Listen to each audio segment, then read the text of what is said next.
Hello, नमस्कार दोस्तों। स्वागत है आप सभी का स्टारविल के ऑनलाइन प्लेटफॉर्म पर। तो जैसा कि आप लोग जानते हैं, हमने साइंस की क्लास को भी कंटिन्यू शुरू कर दिया था।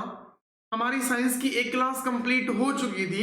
उस क्लास में हमने डाइजेस्टिव सिस्टम को पढ़ा था। तो आज की क्लास में उसी को थोड़ा सा कंटिन्यू करते हैं और आगे की ओर बढ़ते हैं। थोड़ा सा हम डाइजेस्टिव सिस्टम को कंप्लीट करेंगे। थोड़ा सा आपका डाइजेस्टिव सिस्टम लेंथी टॉपिक है, उसी को हम धीरे धीरे 5 से 6 क्लास के अंदर कवर कर लेंगे। कल की क्लास में हमने सिर्फ यही जाना था कि डाइजेस्टिव सिस्टम को पढ़ने से पहले हमें ग्लैंड्स के बारे में समझना होता है, ग्रंथियों के बारे में पता होना जरूरी होता है। तो कल की क्लास में या प्रीवियस क्लास में हमने डाइजेस्टिव सिस्टम में जो भी ग्रंथियां होती हैं, कितने टाइप की होती हैं, कितना उनका यूज होता है डाइजेशन के अंदर, वो हमने प्रीवियस क्लास के अंदर समझ लिया था। तो आज की क्लास में डाइजेस्टिव सिस्टम का यूज करके हम सबसे पहले आसान सा पॉइंट एक उठाते हैं। उस आसान से पॉइंट का नाम होता है, सबसे पहले डाइजेशन आपका शुरू कहां से होगा। अब डाइजेशन सबसे पहले शुरू आपके माउथ से होगा। तो माउथ में भी हम सबसे पहले कौन से टॉपिक, कौन से पॉइंट को डील करेंगे। सबसे पहले हम डाइजेशन के अंदर डील कर लेंगे दांतों के बारे में। तो आज की क्लास में हमारा आसान सा कॉन्सेप्ट रहेगा कि दांत के बारे में समझना। दांत के बारे में जितने भी क्वेश्चन बन सकते हैं उन सभी को आज ही की क्लास में हम पढ़ लेंगे, ठीक है। तो अब शुरू से लेके लास्ट तक क्लास को देखना। वीडियो पसंद आई तो लाइक करना, कमेंट करना और अपने दोस्तों के साथ शेयर कर देना। अगर चैनल के ऊपर नए हो तो चैनल को सब्सक्राइब कर लेना, ठीक है। देखिए जरा, एक बारी धीमे धीमे आप समझने की कोशिश करना। डाइजेस्टिव सिस्टम हमारा टॉपिक, हमने कल की क्लास में हमने यही समझने की कोशिश की थी कि डाइजेस्टिव सिस्टम का मतलब क्या होता है, और हमने साथ में डील कर लिया था कि आपका जो डाइजेस्टिव सिस्टम है उनको करवाने में कौन कौन सहायक होता है। तो ग्लैंड्स की बात की थी हमने, ग्रंथियों के बारे में प्रीवियस क्लास के अंदर समझ लिया। अब आज की क्लास में हम शुरुआत करते हैं पाचन तंत्र का शुरू कहां से होगा। पाचन तंत्र आपका शुरू कहां पे होगा और कहां पे जाके खत्म होगा। तो सबसे पहले आप खाना खाना मुंह से शुरू करते हो और सारी की सारी प्रोसेस आपकी चलती रहेगी। तो जहां से आप भोजन खाना शुरू करते हो और उसका डाइजेशन होने के बाद जो भी उसका एक्सक्रीट आउट होगा, जो भी उसका एक्सक्रीशन होता है, उत्सर्जन होता है, वहां तक के पूरे पॉइंट को आप पढ़ लोगे तो आपका डाइजेस्टिव सिस्टम फिनिश हो जाएगा। अब आप सबसे पहले तो यही जानने की कोशिश करना कि आपका जो डाइजेशन होता है, पाचन होता है, स्टार्ट कहां से होगा। जो आपका पाचन तंत्र होता है शुरू कहां से होगा। तो डाइजेस्टिव सिस्टम की जो पूरा का पूरा जो आपका सिस्टम होता है, एक पाइप बनी होती है, एक नाल बनी होती है। उस नाल का नाम होता है एलिमेंट्री कैनाल। क्या नाम होता है उसका? एलिमेंट्री कैनाल होता है। हिंदी में उसे हम रीड करते हैं आहार नाल। चीजों को ध्यान से समझने की कोशिश करना मेरे भाई। हम स्टार्ट करते हैं डाइजेस्टिव सिस्टम को। और आपका डाइजेस्टिव सिस्टम जहां से आप खाना खाना शुरू करते हो और पूरा का पूरा डाइजेशन जिस भी सिस्टम के अंदर होता है ना, उस पूरे के पूरे सिस्टम को पढ़ना, उस पूरी के पूरे पाइप को पढ़ना क्या कहलाता है? आहार नाल कहलाता है। अब मैंने कल की क्लास में आपको ये भी समझाया था कि डाइजेशन करवाने में, पाचन करवाने में हेल्पफुल कौन होता है। पाचन करवाने में आपकी जो ग्लैंड होती हैं, ग्रंथियां होती हैं, वो हेल्पफुल होती हैं। जो आपकी ग्लैंड्स होती हैं, जो आपकी ग्रंथियां होती हैं, वो आपका पाचन करवाने में हेल्पफुल होती हैं। तो साथ में हम डील कर लेंगे कौन कौन से ऑर्गन के अंदर, कौन कौन से अंग के अंदर आपकी कौन सी ग्लैंड होती है। पाचन करवाने में आपकी ग्लैंड सहायक होती हैं और एक पूरी की पूरी आपकी नाल बन के आएगी, पूरी की पूरी कैनाल बन के आएगी। उसका नाम होता है एलिमेंट्री कैनाल, आहार नाल हिंदी में रीड करते हैं। अब आहार नाल का सिस्टम आपको समझ आ गया होगा। जहां से आप भोजन खाना शुरू करोगे, पूरी की पूरी प्रोसेस जिसके अंदर फिनिश होगी, उस पूरी की पूरी नाल को हम क्या बोलते हैं? आहार नाल। आहार का मतलब भोजन होता है। जिस भी पाइपों के थ्रू आपका भोजन चलेगा ना, उन पूरे के पूरे पाइपों का समूह क्या कहला देगा? आहार नाल कहला देगा। अगर आपसे पूछा जाए आपकी एलिमेंट्री कैनाल होती है, आहार नाल होती है, उसकी लंबाई कितनी होती है, तो आपका जवाब कितना होगा? 9 मीटर होता है। आहार नाल की यदि वो आपसे लंबाई पूछे, आहार नाल की लंबाई कितनी होती है? 9 मीटर होती है। लैंग्वेज की किसी को कोई भी प्रॉब्लम ना होगी, दोनों मीडियम लेके चलेंगे, बाइलिंगुअल पढ़ लेंगे। अब सबसे पहले आपका भोजन शुरू कहां से होगा? सबसे पहले आपका भोजन शुरू होगा बक्कल कैविटी से, माउथ से शुरू होगा, मुख से शुरू होगा, या बक्कल कैविटी पे हम इसे बोल देते हैं। अब मुख के अंदर आपको दो चीजों के बारे में पढ़ना पड़ेगा। मुख के अंदर आपको पढ़ना पड़ेगा टीथ के बारे में, दांतों के बारे में, और सेकंड पे आपको पढ़ना पड़ेगा मुख के अंदर जीभ भी तो होती होगी ना, और मुख के अंदर दूसरा आपको किसके बारे में पढ़ना पड़ेगा? टंग के बारे में। धीमे धीमे आप चीजों को समझने की कोशिश करना, सारे के सारे पॉइंट आपके क्लियर हो जाएंगे। सबसे पहले आपका डाइजेशन मुख के अंदर शुरू होगा, और मुख में आपको दांत के बारे में पढ़ना पड़ेगा और टंग के बारे में पढ़ना पड़ेगा। तो आपसे पूछा जाए क्या मुंह के अंदर भोजन का पाचन होता है, तो आपका जवाब होगा बिल्कुल, मुख के अंदर भोजन का पाचन होता है। और भोजन का पाचन करवाने में हेल्पफुल कौन होता है? सहायक कौन होता है? ग्लैंड सहायक होती है, ग्रंथियां हेल्पफुल होती है। तो ये भी तो पता होना चाहिए ना, हमारे मुख में कौन सी ग्रंथि पाई जाती है? हमारे मुख में ग्लैंड होती है, ग्रंथि होती है, उस ग्रंथि का नाम होता है सलाइवरी ग्लैंड।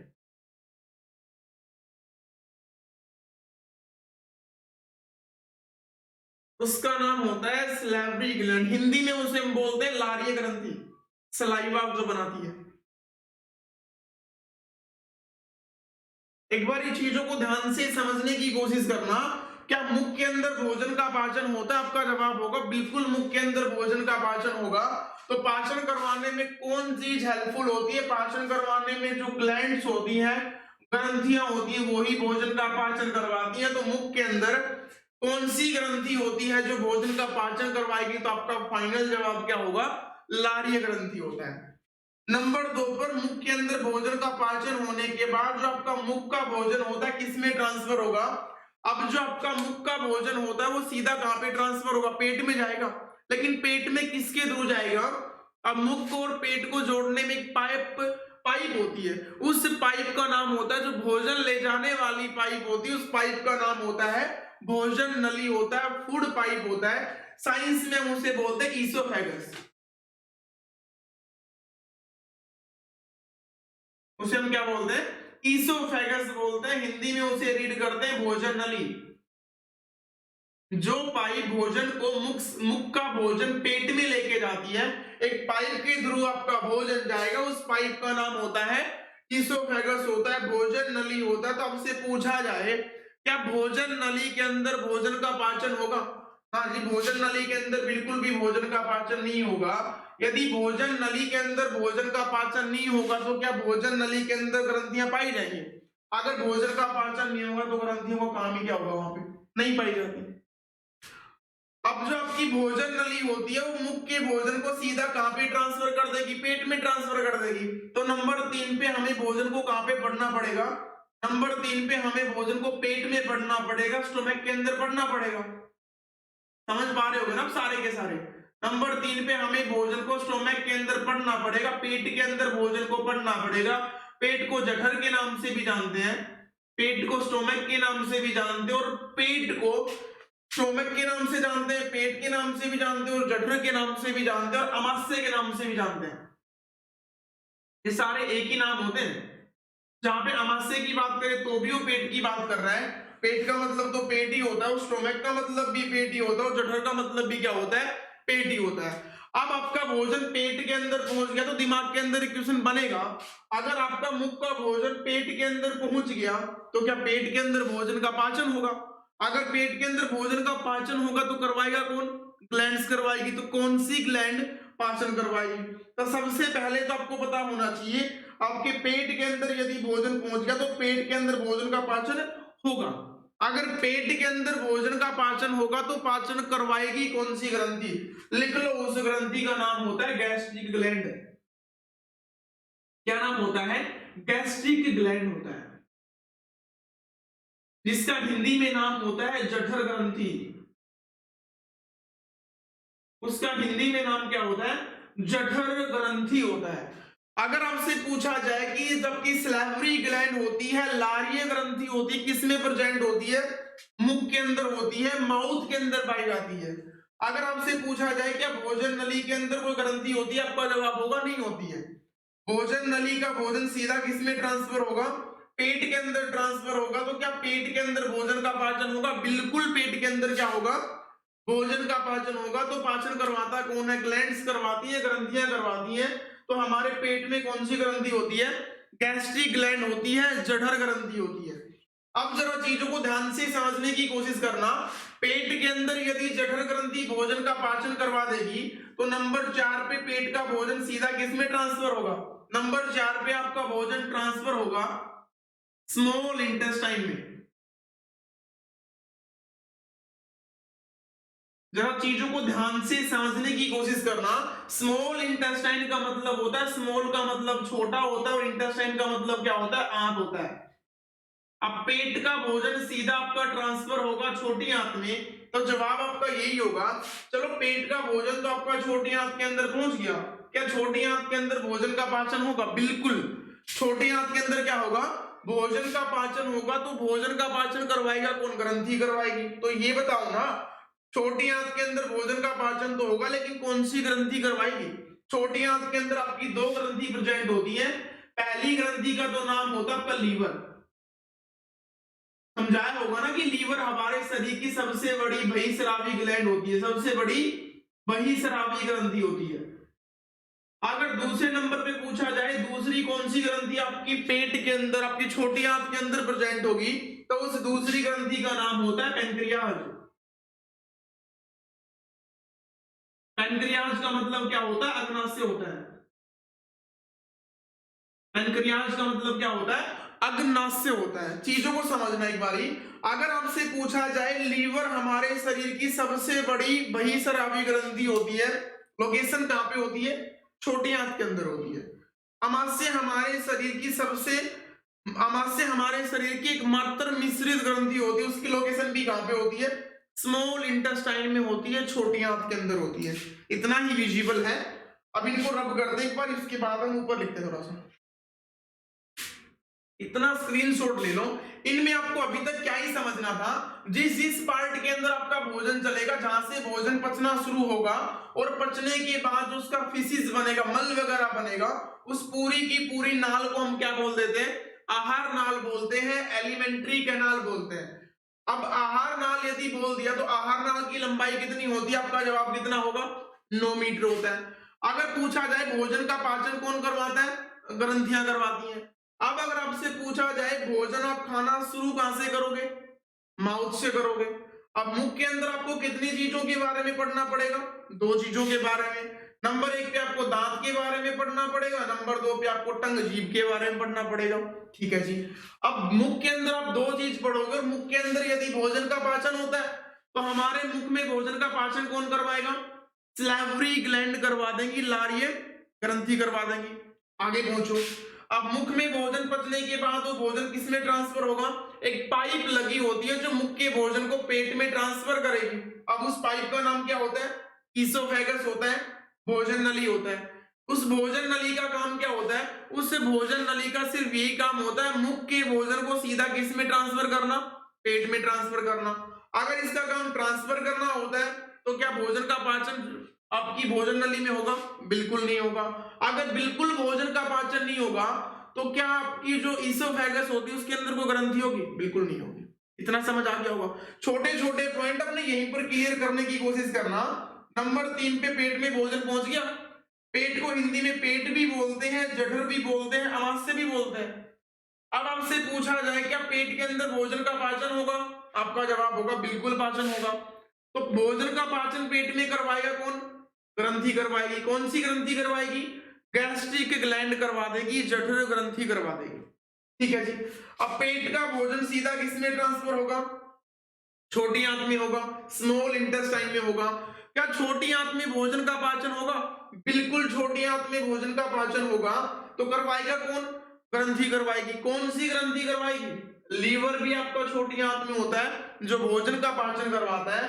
पैनक्रियाज भी आपकी छोटी आंत में होता है जो भोजन का क्या करवाता है? पाचन करवाता है। किसका पाचन होगा, किसका नहीं होगा? पैनक्रियाज किसका पाचन करवाएगा, लीवर किसका पाचन करवाएगा, ये सारी की सारी चीजें हम जो भी टॉपिक पढ़ेंगे उसके साथ आराम आराम से कवर करते जाएंगे। अभी के लिए आप इतना समझो कौन सा पार्ट कौन सी ग्लैंड किस में होती है, इसका स्क्रीनशॉट ले लो एक बार। 4 नंबर तक आपने भोजन को पहुंचा दिया, अब 5 नंबर पे आपका भोजन कहाँ जाएगा उसको समझना है। एक बार थोड़ी सी जगह कम थी इसलिए इसको रब कर दें एक बार।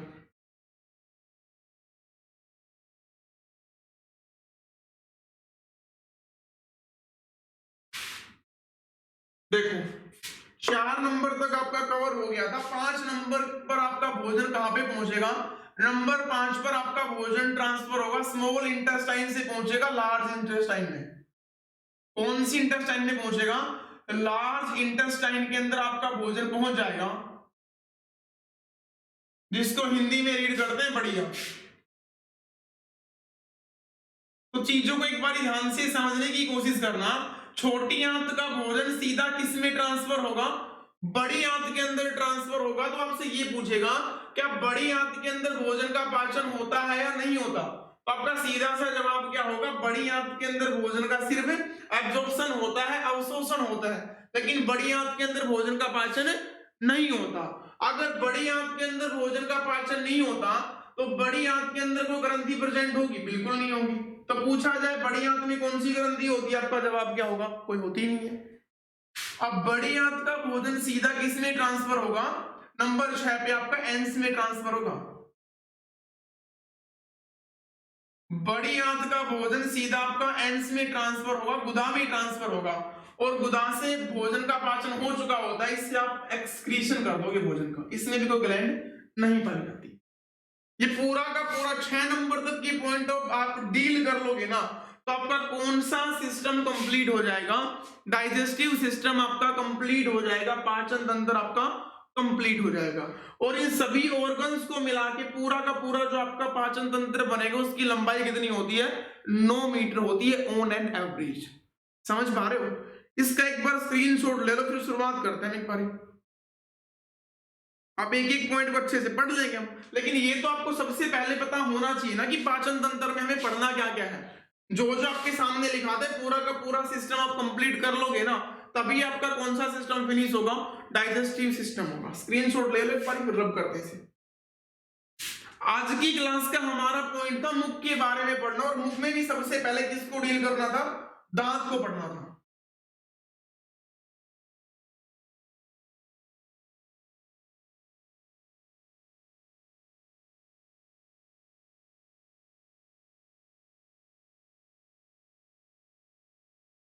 देखिए धीमे धीमे सारे के सारे पॉइंट आप समझने की कोशिश करना, सारे के सारे पॉइंट आप क्लियर कर लोगे एक ही बारी में, अगर आराम से मन लगा के पढ़ाई करोगे तो। आपका जो पाचन तंत्र होता है वो माउथ से शुरू होता है, और मुख में माउथ के अंदर भी आपके 2 पार्ट होते हैं, 2 ऑर्गन्स आपके शामिल होते हैं। नंबर 1 पे तो आपका क्या होता है, दांत होता है, और नंबर 2 पे क्या होता है, नंबर 2 पे आपकी टंग जीभ होते हैं। तो आज की क्लास में हम दांत के जो भी क्वेश्चन बनेंगे ना, नंबर ए पार्ट में हम डील कर लेंगे दांत को।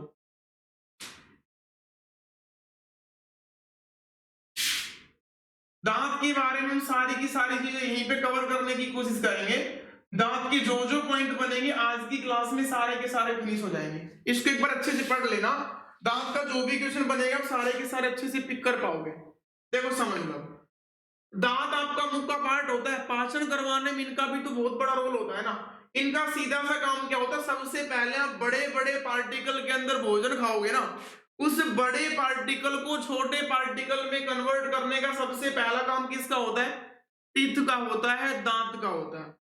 अब सबसे पहले तो आपको ये पता होना चाहिए स्टडी ऑफ टीथ, स्टडी का मतलब पढ़ाई करना, अध्ययन करना होता है। अगर आपसे पूछा जाए दांतों के बारे में पढ़ाई करना क्या कहला देगा, दांतों के बारे में पढ़ाई करना सीधा सा कहला देगा डेंटोलॉजी।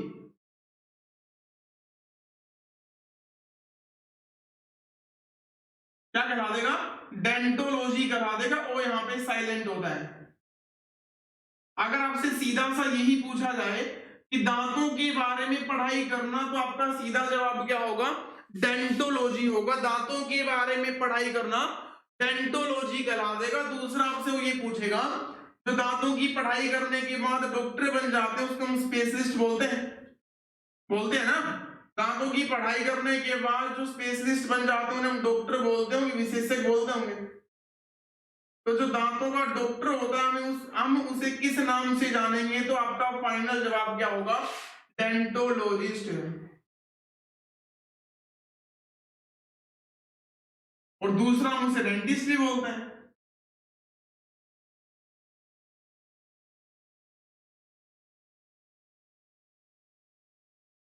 देखो एक बार जरा, अगर आपसे पूछा जाए दांतों के बारे में पढ़ाई करना, study of teeth is known as dentology कहलाता है। दांतों के बारे में पढ़ाई करना डेंटोलॉजी कहलाता है। और जो दांतों का डॉक्टर होता है उसे हम क्या बोलते हैं? डेंटोलॉजिस्ट बोलते हैं। जिस भी टर्म के पीछे LOGY लगे उसका मतलब स्टडी करना होता है, और जिस भी टर्म के पीछे LOGIST लगे उसका मतलब होता है उसका जानकार होता है, उसका स्पेशलिस्ट होता है, उसका विशेषज्ञ होता है। अगर आपसे पूछा जाए दांतों की डॉक्टर को क्या बोलते हैं? उसको डेंटोलॉजिस्ट भी बोलते हैं, और साथ में क्या बोलते हैं? डेंटिस्ट भी बोलते हैं। क्या बोलते हैं? डेंटिस्ट बोलते हैं। देखो समझने की कोशिश करना, सबसे पहले तो आपको यही पता होना चाहिए स्टडी को क्या बोलते हैं, स्पेशलिस्ट को हम क्या बोलेंगे। अगली कंडीशन में आपको क्या पता होना चाहिए? हमारे जो दांत होते हैं उनके अंदर प्रॉपर्टी पाई जाती है, गुण पाए जाते हैं। हमारे दांतों में कौन सा गुण पाया जाएगा? सबसे पहले नंबर 1 पे आप यही पढ़ लो, हमारे दांतों के अंदर आप दो ही प्रॉपर्टी के बारे में डील करना। सबसे पहली प्रॉपर्टी आपके दांत में कौन सी पाई जाती है? आपके जो दांत होते हैं वो डाइफिडेंट होते हैं। क्या होते हैं? आपके जो दांत होते हैं वो डाइफिडेंट होते हैं, द्विदंती होते हैं। आपके दांत कैसे होते हैं? द्विदंती होते हैं। द्विदंती का मतलब, द्वि का मतलब दो होता है, दंती का मतलब दांत होता है। हमारे दांत जीवन में कितनी बार आएंगे? और 2 बार आएंगे। एक बार तो दूध के दांत आते हैं, उसके बाद आपके परमानेंट दांत आते हैं। इसी बेस के ऊपर हमारे दांतों में कितने प्रकार के गुण पाए जाते हैं? 2 प्रकार के गुण पाए जाते हैं। 2 प्रकार के गुण का मतलब जीवन में जो हमारे दांत होते हैं कितनी बार आएंगे? 2 बार आएंगे। अब समझने की कोशिश करना, द्विदंती यदि हमारे दांत होते हैं तो 2 बार आने की कंडीशन क्या क्या होती है वो जान लो। 2 बार यदि आपके दांत आएंगे, विजिबल है ना? 2 बार यदि हमारे दांत आएंगे, एक तो आपके टेम्परेरी टीथ होंगे, उसको हम अस्थायी दांत बोलते हैं, और दूसरे हमारे परमानेंट टीथ होते हैं उसको हम स्थायी दांत बोलते हैं। एक तो हमारे टेम्परेरी टीथ होते हैं उसको हम अस्थायी दांत बोलते हैं, और दूसरे हमारे परमानेंट टीथ होते हैं उसको हम स्थायी दांत बोलते हैं। अगर आपसे पूछा जाए हमारे दांत द्विदंती होते हैं तो उनमें अस्थायी दांतों की संख्या कितनी होती है? अस्थायी दांतों का मतलब क्या होता है? एक बार दांत तो आ जाएंगे लेकिन वो स्थायी नहीं है, परमानेंट नहीं, आने के बाद वो टूट जाते हैं। तो आपने पढ़ा होगा जो दूध के दांत होते हैं वो आपके अस्थायी दांत होते हैं, और जो अस्थायी दांत होते हैं फिर दूध के दांत होते हैं उनकी संख्या कितनी होती है? 20 होती है। अगर आपसे पूछा जाए जो दूध के दांत होते हैं उनकी संख्या कितनी होती है, तो भी आपका जवाब 20 होगा, और अस्थायी दांत कितने होते हैं उनकी संख्या कितनी होगी, तो भी आपका जवाब कितना होगा? 20 होगा। अगली कंडीशन में वो पूछेगा जो आपके स्थायी दांत होते हैं, परमानेंट दांत होते हैं, उनकी संख्या कितनी होती है? परमानेंट का मतलब क्या होता है? दूध के दांत टूटेंगे आपके एक बारी, टूटने के बाद दोबारा से 20 दांत आएंगे, लेकिन एक्स्ट्रा में कितने दांत आएंगे? 12 दांत और भी बनेंगे, तो 20 और 12 कितना होता है? 32। आपके परमानेंट टीथ जो आपके स्थायी दांत होते हैं उनकी संख्या कितनी होती है? तो आपका जवाब क्या होगा? 32 होती है। समझ रहे हो मेरी बात? अगली कंडीशन वो यदि आपसे इसी में पूछ ले कि आपके जो स्थायी दांत होते हैं उनकी संख्या तो 32 होती है, और अस्थायी दांत की संख्या कितनी होती है? 20 होती है।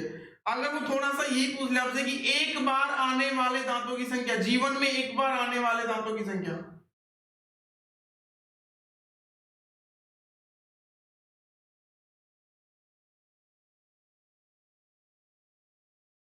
और नंबर 2 पे वो आपसे पूछ ले कि जीवन में 2 बार आने वाले दांत,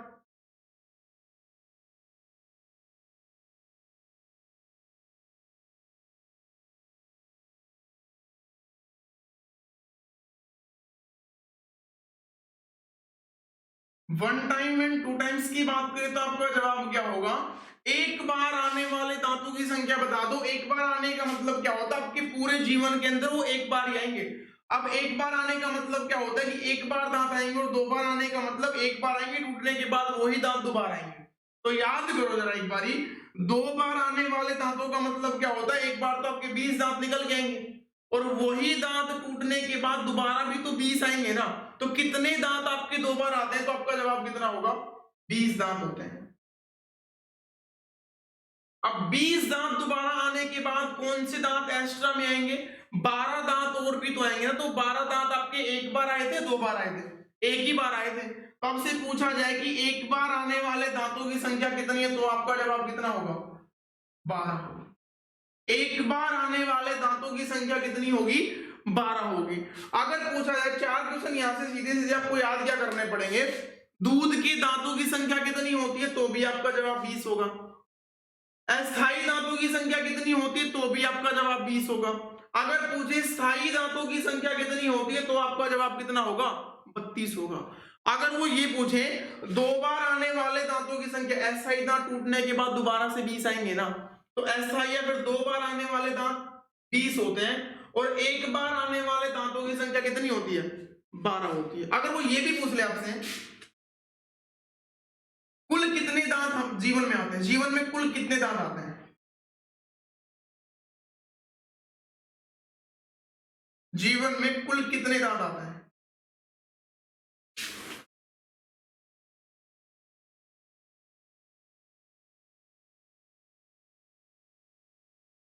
जीवन में कुल कितने दांत आते हैं, समझने की कोशिश करना।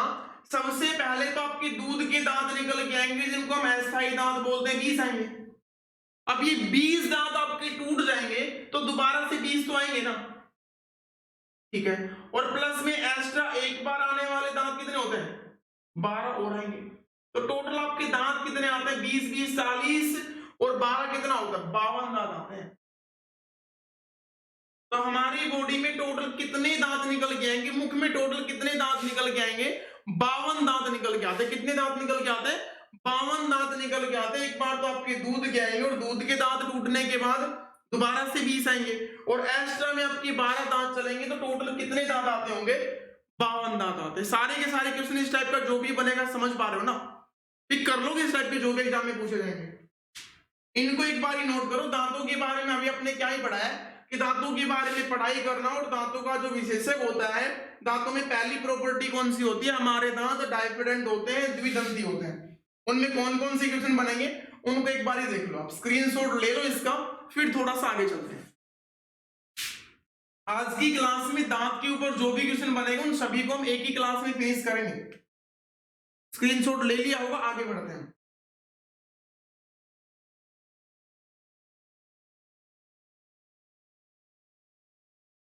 अगली प्रॉपर्टी आपके दांतों में कौन कौन सी होती है, उसको भी जानो एक बार। आपके दांतों में अगली प्रॉपर्टी कौन कौन सी होती है, उसको भी एक बार समझने की कोशिश करना। आपके दांतों में नंबर 2 पर एक प्रॉपर्टी होती है, उस प्रॉपर्टी का नाम होता है, आपके दांत विषम दंती होते हैं, टीरोडेंट होते हैं।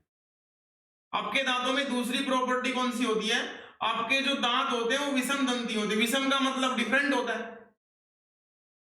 दूसरी प्रॉपर्टी आपके दांतों में कौन सी होती है, विषम दंती की प्रॉपर्टी होती है, टीरोडेंट की प्रॉपर्टी होती है। और विषम दंती का मतलब होता है हमारे दांत होते हैं विषम विषम टाइप के होते हैं। हमारे दांत विषम का मतलब काफी टाइप के होते हैं। तो विषम दंती का सीधा सा मतलब यही होता है, हमारे दांत कितने प्रकार के होते हैं, 4 प्रकार के होते हैं, 4 टाइप्स के हमारे दांत होते हैं। एक एक पॉइंट को समझने की कोशिश करना, बड़ा इंपॉर्टेंट पॉइंट है। दांत से बहुत बार क्वेश्चन बने और आगे भी बनते रहेंगे। अगर आपसे पूछा जाए दांत कितने प्रकार के होते हैं, तो आपका जवाब कितना होगा, 4 प्रकार के होते हैं। अब ये 4 प्रकार के दांत आपके कौन कौन से होंगे, उनको एक बार जानने की कोशिश करना। उनके नाम आपको हिंदी में भी याद होने चाहिए और इंग्लिश में भी याद होने चाहिए। कई बार वो इंग्लिश के नाम को हिंदी में बोल देगा। देखो जरा, पहला तो आपके दांत होते हैं, पहली टाइप के दांत का नाम तो होता है इंसीजर। पहले टाइप के दांत होते हैं, उनका नाम क्या होता है, इंसीजर होता है। इसको हिंदी में बोलते हैं कृंतक। पहली टाइप के जो आपके दांत होते हैं उनका नाम इंसीजर होता है, इसको हिंदी में क्या बोलते हैं, कृंतक बोलते हैं। और दूसरी टाइप के जो आपके दांत होते हैं उनका नाम होता है कैनाइन, उसको हिंदी में हम बोल देते हैं रत्नक। नंबर 3 पर आपको पता होना चाहिए 3 नंबर पे कौन सी टाइप के दांत होते हैं, उसका नाम होता है प्रीमोलर। प्री का मतलब पहले होता है, मोलर का मतलब मोलर से भी पहले। ऐसे दांत जो मोलर से पहले होते हैं उनका नाम क्या होता है, प्रीमोलर होता है। इसको हिंदी में बोलते हैं अग्र चौड़क।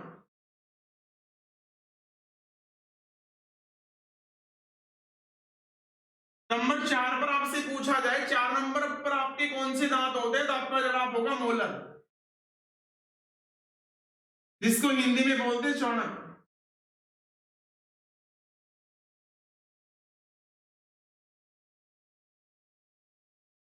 देखो जरा समझने की कोशिश करना, अगर आपसे पूछा जाए हमारे दांत कितने प्रकार के होते हैं, तो आपका जवाब क्या होगा, 4 प्रकार के होते हैं। कौन कौन से होते हैं, इंसीजर ग्रंथक होता है, नंबर 2 पे कैनाइन रदनक होता है, नंबर 3 पे प्रीमोलर आगर चौणक होता है, नंबर 4 पे मोलर चौणक होता है।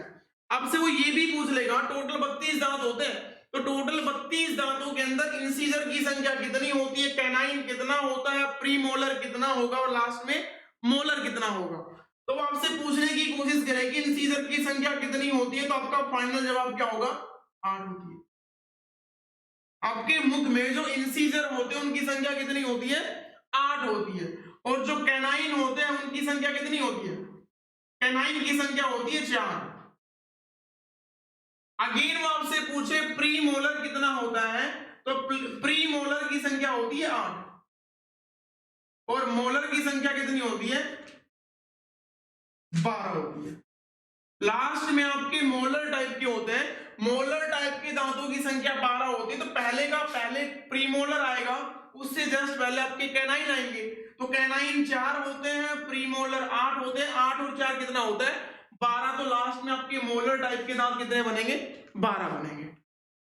याद करने की कोशिश करना, 8 होगा, 4 होगा, फिर 8 होगा, दोबारा से 12 होगा। पहला तो आपका होता है इंसीजर, नंबर 2 पे कैनाइन, नंबर 3 पे प्रीमोलर, नंबर 4 पे मोलर। एक बार याद करने की कोशिश करो इनको, फिर इनके काम क्या क्या होंगे वो समझना। जो आपका इंसीजर टाइप का दांत होता है ना, इन इंसीजर टाइप के दांत का काम होता है भोजन को टीयरिंग करना, भोजन को काटने का काम होता है, बाइट करना, सॉरी, भोजन को बाइट करने का काम किसका होता है, काटना। कौन सी टाइप के दांत का काम होता है, भोजन को काटना। पहला आपका इंसीजर टाइप का होता है, उसका काम होता है भोजन को काटना।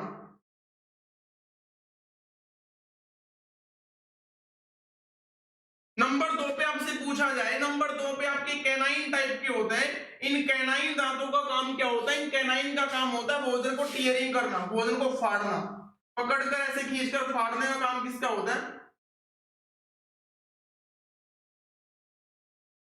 कैनाइन का होता है।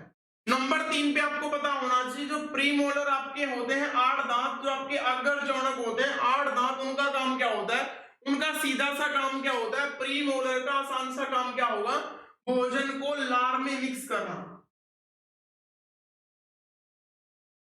भोजन को लार में मिक्स करना।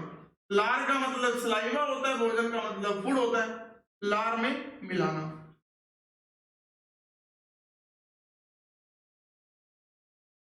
भोजन को लार में मिलाने वाले दांतों का नाम क्या होता है, प्रीमोलर होता है। संख्या में कितने होते हैं, 8 होते हैं।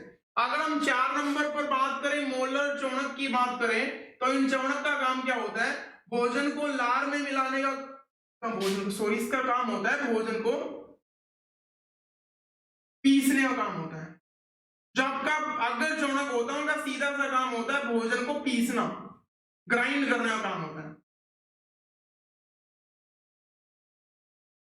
कौन से टाइप के दांत होते हैं जिनका काम भोजन को पीसने का होता है, भोजन को पीसने का मतलब होता है जो आपका भोजन कैनाइन ने और इंसीजर ने उस भोजन को काट के आपके मुख के अंदर ट्रांसफर किया होगा, तो उस मुख के अंदर उस भोजन को पीसने का, ग्राइंड का मतलब क्या होता है, पीस देना और बारीक फॉर्म में कन्वर्ट करने का काम किसका होता है, प्रीमोलर अग्र चौणक का होता है। संख्या में कितने होते हैं, 8 होते हैं। अग्र चौणक की संख्या 8 होती है, काम क्या होता है, भोजन को पीसना, ग्राइंड करना होता है। लास्ट में हम बात कर ले मोलर की, चौणक की बात कर ले, संख्या में 12 होता है। इनका काम क्या होता है, भोजन को लार में मिक्स करना,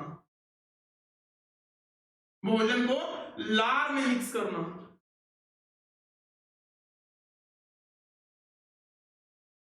पिसे हुए भोजन को लार में मिलाने का काम कौन से दांतों का होता है?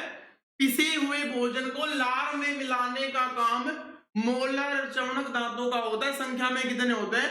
12 होते हैं। क्वेश्चन क्या क्या पूछेगा आपसे, दिमाग लगाने के बाद खुद से क्वेश्चन बनाओ, यहां से एक बार अच्छे से पढ़ो, फिर खुद यहां से क्वेश्चन क्रिएट करने की कोशिश किया करो। दांत कितने प्रकार के होते हैं? 4 प्रकार के दांत होते हैं। पहली टाइप का तो आपका इंसीजर ग्रंथक होता है, संख्या में 8 होते हैं। कौन से दांतों का काम भोजन को काटना होता है, बाइट करने का काम इंसीजर का होता है। नंबर 2 पे आपके कैनाइन रत्नक होते हैं, संख्या में 4 होते हैं। उनका काम क्या होता है? भोजन को टीयरिंग करना, फाड़ना होता है, संख्या में 4 होते हैं।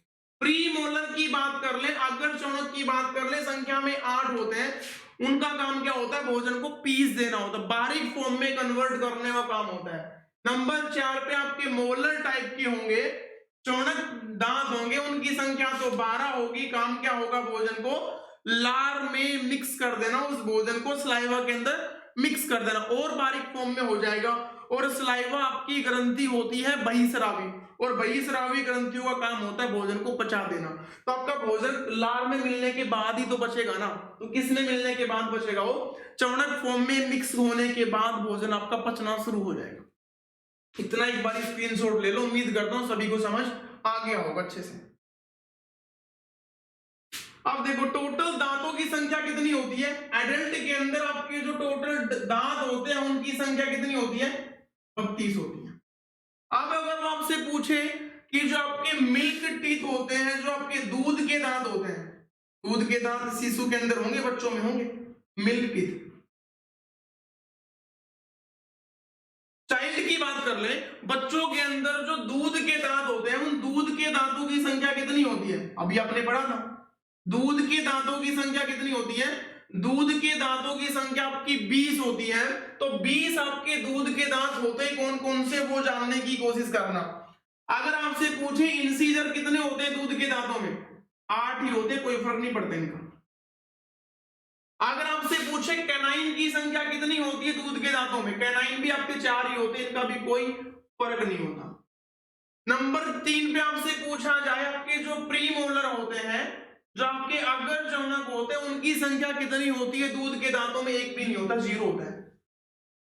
जो आपके प्रीमोलर होते हैं, जो आपके दूध के दांत होंगे, उन दूध के दांत में आपके कृंतक इंसीजर तो 8 होंगे, रत्नक कैनाइन तो आपके 4 होंगे, प्रीमोलर एक भी नहीं होगा, 0 होगा। और जो आपके मोलर टाइप के दांत होते हैं उनकी संख्या कितनी होगी? 8 होगी। प्लस करके देखना, सभी को 20 ही बनेगा। अगर आपसे पूछा जाए दूध के दांतों की संख्या 20 होती है, दूध के दांतों की संख्या 20 होती है, और एडल्ट के अंदर वैस के अंदर टोटल दांत कितने होते हैं? 32 होते हैं। वैस के अंदर टोटल 32 दांत होते हैं। तो आपसे पूछेगा क्या क्या? वैस के अंदर कृंतक की संख्या 8 होती है, लेकिन दूध के दांत बच्चों के अंदर संख्या कृंतक कितना होता है? 8 ही होता है। आपका जो वैस्क होता है उसमें कैनाइन की संख्या 4 होती है, तो दूध के दांतों में कैनाइन की संख्या कितनी होती है? 4 ही होती है। अगर आपसे पूछा जाए दूध के दांतों में आपका अगर चौणक प्रीमोलर की संख्या कितनी होती है? 0 होता है, एक भी नहीं होता। अगर आपसे पूछा जाए मोलर, तो दूध के दांत होते हैं उनमें मोलर की संख्या कितनी होगी? 8 होगी। प्लस करके देख लो, 8 4 12 और 8 कितना होता है? 20 होता है। उम्मीद करता हूं सभी को बढ़िया समझ में आ रहा होगा। इसको एक बार नोट कर लो। अब सारे के सारे दांत आपके जबड़े के अंदर कैसे सेट होते हैं उनको पढ़ते हैं एक बार। 32 के 32 दांत को समझते हैं एक बार। स्क्रीनशॉट ले लो।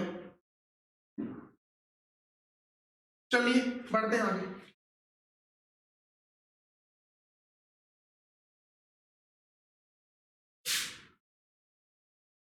दांतों के बेस के ऊपर आपका एक भी क्वेश्चन नहीं छूटेगा। इस क्लास को अच्छे से समझ के आप देख लोगे ना, तो एक भी क्वेश्चन आप मिस नहीं कर पाओगे।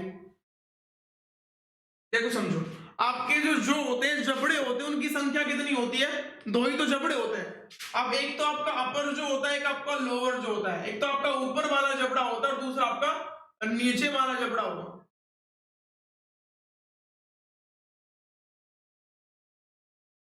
जैसा बने वैसे मैनेज कर लेना।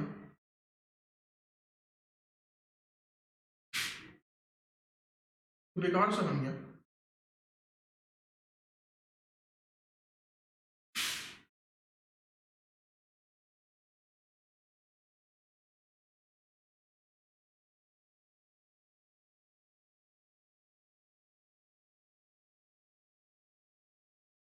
ठीक है, देखो समझना, समझाने के लिए छोटा सा कॉन्सेप्ट है, उसको समझ लो। आपका जो 32 दांत होते हैं, आधे दांत तो आपके अपर जो में होंगे और आधे दांत आपके लोअर जो में होंगे। एक तो आपका ऊपर वाला जबड़ा होता है और दूसरा आपका नीचे वाला जबड़ा होता है। तो ऊपर वाले जबड़े का नाम होता है मैक्सिला। ऊपर वाले जबड़े का नाम क्या होता है? मैक्सिला। और संख्या में कितने होते हैं दांत? ऊपर वाले 16। नीचे वाले जबड़े का नाम होता है मैंडिबल। और मैंडिबल में भी संख्या में दांत कितने होते हैं? 16 होते हैं। अब समझने की कोशिश करना, 32 के 32 दांत आपने अभी पढ़े थे, उनमें इंसीजर की संख्या कितनी है? 8 है। तो 4 तो आपके ऊपर जो के अंदर मिलेंगे और 4 ही आपको लोअर जो में मिलेंगे। और जो सामने वाले दांत होते हैं उन्हीं को हम क्या बोलते हैं? इंसीजर बोलते हैं। एक दांत हो गया, 2 हो गया, 3 हो गया और 4 हो गया। इंसीजर की संख्या कितनी होती है? 4 होती है। जो आपके सामने वाले दांत होते हैं उन्हीं का नाम क्या होता है? इंसीजर होता है। नीचे वाले जो में भी कितने मिलेंगे? 4 मिलेंगे आपको। छेनी के आकार के होते हैं।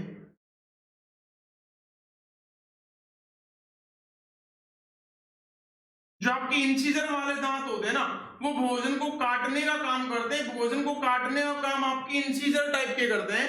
इंसीजर टाइप के आपके दांत करते हैं।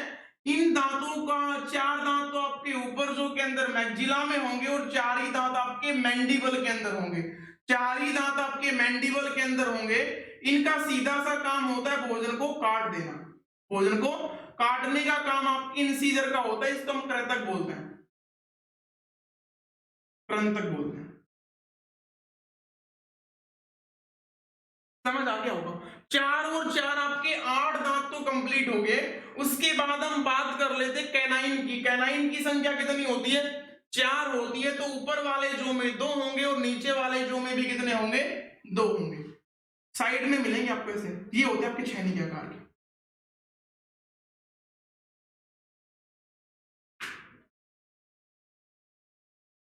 जो भोजन को फाड़ने का काम करते हैं। पकड़ कैसे? फाड़ने का काम करते हैं। ठीक है, इन 2 दांतों को बोलते हैं, नीचे वाले जो में भी 2 मिलेंगे, ऊपर वाले जो में भी 2 मिलेंगे। हिंदी में इनको बोलते हैं रदनक। ये भोजन को फाड़ने का काम करते हैं। आगे हम बात कर लेते हैं प्रीमोलर। और प्रीमोलर की संख्या कितनी होती है? प्रीमोलर की संख्या आपकी होती है 8। और 8 का मतलब 4 तो अपर जो में मिलेंगे और 4 ही आपको लोअर जो में मिलेंगे। ध्यान से समझने की कोशिश करना।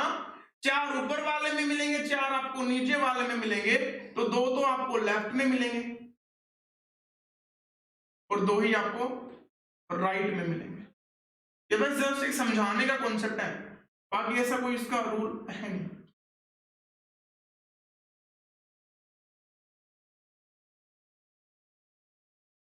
इनका नाम क्या होता है? प्रीमोलर होता है।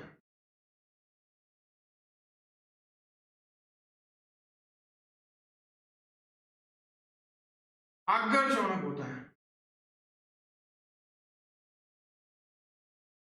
आगर चौणक की संख्या हमने कितनी पढ़ ली? रदनक आपके 4 हैं, अग्र चौणक आपके 8 हैं, कृंतक आपके 8 हैं। टोटल आपके कितने हो गए? 8 4 12 20 तो आपके कंप्लीट हो गए। अब हम बात कर लेते हैं लास्ट टाइप का और बचा, उसका नाम मोलर होता है, चौणक होता है। चौणक की संख्या टोटल कितनी होती है? टोटल आपके चौणक 12 होते हैं। तो 6 तो ऊपर वाले जो में मिलेंगे और 6 आपको नीचे वाले जो में मिलेंगे। अब 6 ऊपर वाले में मिलने का कॉन्सेप्ट क्या होता है? 3 तो आपको लेफ्ट में मिलेंगे और 3 ही आपको राइट में मिलेंगे।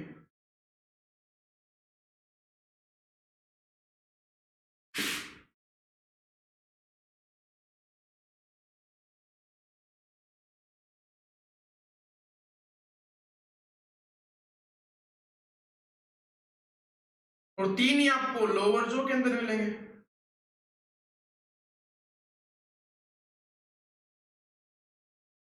और 3 ही आपको राइट में मिलेंगे।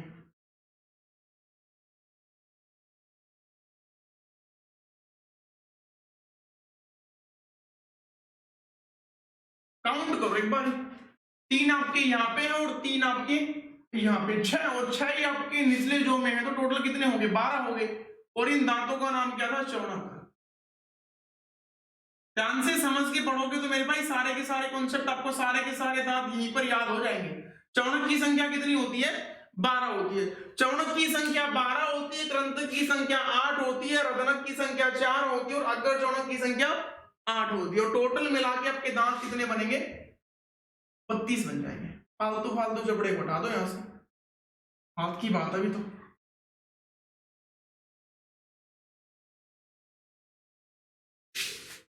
देखो एक बार नीचे वाले जबड़े में रत्नक पूछे कितने होते हैं? 4 होते हैं, टोटल 4 होते हैं। नीचे वाले में 2 मिलेंगे, ऊपर वाले में भी 2 मिलेंगे।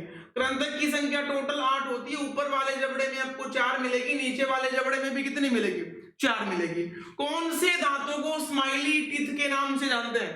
स्माइल करते हो तो आपके सामने वाले दांत दिखाई देंगे, और इन सामने वाले दांतों का नाम क्या होता है? कृंतक होता है, इंसीजर होता है। ये भी कॉन्सेप्ट आपको याद होना चाहिए। सबसे पहले जब बच्चे में दांत निकल के आएंगे तो सबसे पहले कौन से दांत निकलेंगे ये भी आपको कॉन्सेप्ट पता होना चाहिए। सामने वाले दांत ही निकल के आते होंगे बच्चे में। सबसे पहले कौन से दांत निकल के आएंगे? सामने वाले दांत निकल के आएंगे, और सामने वाले दांतों का नाम क्या होता है? कृंतक होता है। ये भी कॉन्सेप्ट आपका क्लियर हो जाना चाहिए। अब समझो, इन्हीं के बेस के ऊपर आपका एक डेंटल फॉर्मूला बनेगा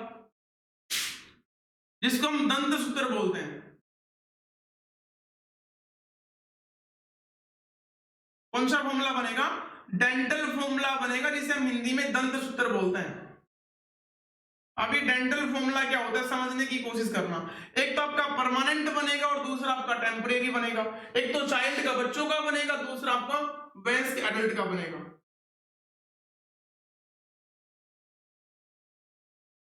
इसको वयस्क बोलते हैं। वयस्क दंत सूत्र क्या होता है और जो आपका चाइल्ड दंत सूत्र क्या होता है?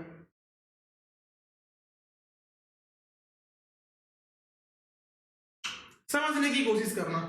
अब दंत सूत्र आपका बनेगा कैसे वो समझने की कोशिश करना। एडल्ट का तो कितना होता है? 21-23 होता है।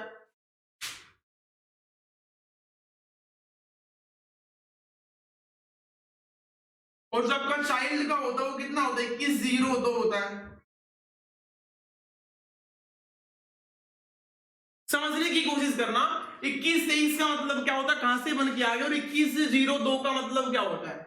आपके जो दोनों जो है ना, इनको एक बार बंद करके देखो। जब दोनों जबड़ों को आप ऐसे बंद करोगे, इसको 4 भागों में डिवाइड कर दो। एक बार तो ऐसे कट लगा दो और एक बार आप बीच में कट लगा दो। अब बीच में कट लगाने का मतलब क्या होता है? ऊपर वाले जबड़े में आपके कृतक की संख्या कितनी थी? कृतक की संख्या आपकी कितनी है? 8 है। ऊपर वाले में 4 है, नीचे वाले में 4 है, 8 होगी टोटल। अब ऐसे कट लगाओगे तो 2 तो लेफ्ट में बचेंगे और 2 राइट में बचेंगे। तो कृतक की संख्या एक पार्ट में कितना मिलेगी आपको? 2 मिलेगी। 2 तो आपका कृतक होता है। नंबर 2 पे एक की बात करें, ये आपका कैनाइन होता है। ये आपका अगेन आपका प्री मोलर होगा और ये आपका क्या होगा? मोलर हो जाएगा। समझने की कोशिश करना। ऐसे कट किया आपने और ऐसे कट किया तो आपके रत्नक की संख्या बात कर ले। रत्नक टोटल आपके 4 होते हैं, 2 ऊपर वाले में होंगे, 2 आपके नीचे वाले में होंगे। तो एक पार्ट ये बन गया, दूसरा पार्ट ये बन गया, तीसरा पार्ट ये बन गया और चौथा पार्ट ये बन गया। 4 भागों में डिवाइड यदि आप रत्नक को करोगे और टोटल 4 ही होते तो एक के हिस्से में कितना आएगा? एक ही मिलेगा आपको। रत्नक कितना होता है? एक होता है। अब तीसरा कॉन्सेप्ट आपको अग्र चौणक की बात करनी है। अग्र चौणक आपके होते कितने हैं? 8 होते हैं। तो 4 तो ऊपर वाले में मिलेंगे और 4 ही आपको नीचे वाले में मिलेंगे। अब 4 को भी अगेन आप 2 पार्ट में डिवाइड करोगे तो एक पार्ट के हिस्से में कितना आएगा? 2 ही तो आएगा। तो आपके अग्र चौणक की संख्या कितनी होती है? 2 होती है। अगर हम चौणक की बात कर ले, टोटल 12 होते हैं। 4 पार्ट में अगेन इसे डिवाइड करेंगे तो एक के हिस्से में 3 आएगा, फिर 3 आएगा 6, 9 होता है और 9 3 कितना होता है? 12 होता है। तो आपका चौणक कितना हो जाएगा? 3 हो जाएगा। और आपको ये भी पता है जो चाइल्ड के अंदर जो प्री मोलर होते हैं, आपका इंसीजर तो 2 ही सेम ही 8 ही चलेगा, आपका कैनाइन भी 4 ही चलेगा। तो एक हिस्से में आएगा, एक पार्ट के हिस्से में 1 मिलेगा। लेकिन आपका अग्र चौणक बच्चों के अंदर होता नहीं है तो 0 मिलेगा। तीसरे 4 नंबर पे आपको क्या पढ़ना था? जो आपका मोलर टाइप होता है, मोलर टाइप की संख्या बच्चों में 8 होती है। तो एक 4 भाग में डिवाइड करोगे तो एक के हिस्से में कितना जाएगा? 2 जाएगा। तब से पूछा जाए, बच्चों का दंत सूत्र 21-02 होता है और आपका वयस्क होता है, उनका दंत सूत्र कितना होता है? 21-23 होता है। कहां से बन के आ गया वो भी आपको समझ आ गया। ठीक है, नोट करो एक बार इसे।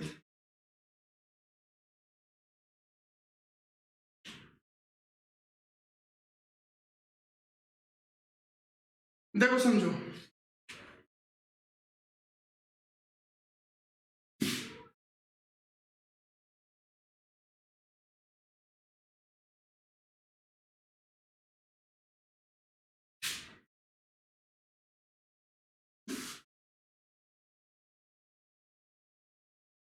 दांतों के बारे में आप इतना ही पढ़ना, आपका कॉन्सेप्ट खत्म हो गया दांतों का। इतना पढ़ लोगे तो मेरे भाई दांतों के सारे क्वेश्चन आप पिक कर पाओगे। दांतों का सबसे मजबूत पार्ट आपसे पूछे, इनेमल होता है। क्या नाम होता है? इनेमल होता है। और दांतों का जो उपला भाग होता है उसको इनेमल बोलते हैं, और जो दांतों का निचला पार्ट होता है उसको हम क्या बोल देते हैं? डेंटाइन बोलते हैं। जो गम से निकल गया है उसे हम क्या बोलेंगे? डेंटाइन बोलेंगे। और डेंटाइन के ऊपर जो लेयर होती है मजबूत सी, उसका नाम क्या होता है? इनेमल होता है। इतना ही दांतों के बारे में पढ़ लेना, सारे के सारे क्वेश्चन आप यहीं से पिक कर लोगे। तो आज की क्लास में हम दांत को कंप्लीट कर चुके हैं। आज की क्लास में हम इतना ही पढ़ेंगे, बाकी पढ़ेंगे हम अगली क्लास में। और अगली क्लास में इस डाइजेस्टिव सिस्टम को कंटिन्यू करके चलेंगे। डेली आपको इसकी क्लास प्रोवाइड करवा दी जाएगी। तो आज के लिए इतना ही, बाकी करते हैं नेक्स्ट क्लास में। तभी तक के लिए आप वीडियो पसंद आई तो लाइक करना, कमेंट करना, शेयर करना, और चैनल के ऊपर नए हो तो सब्सक्राइब कर देना। ठीक है, थैंक यू। बाकी करते हैं नेक्स्ट क्लास।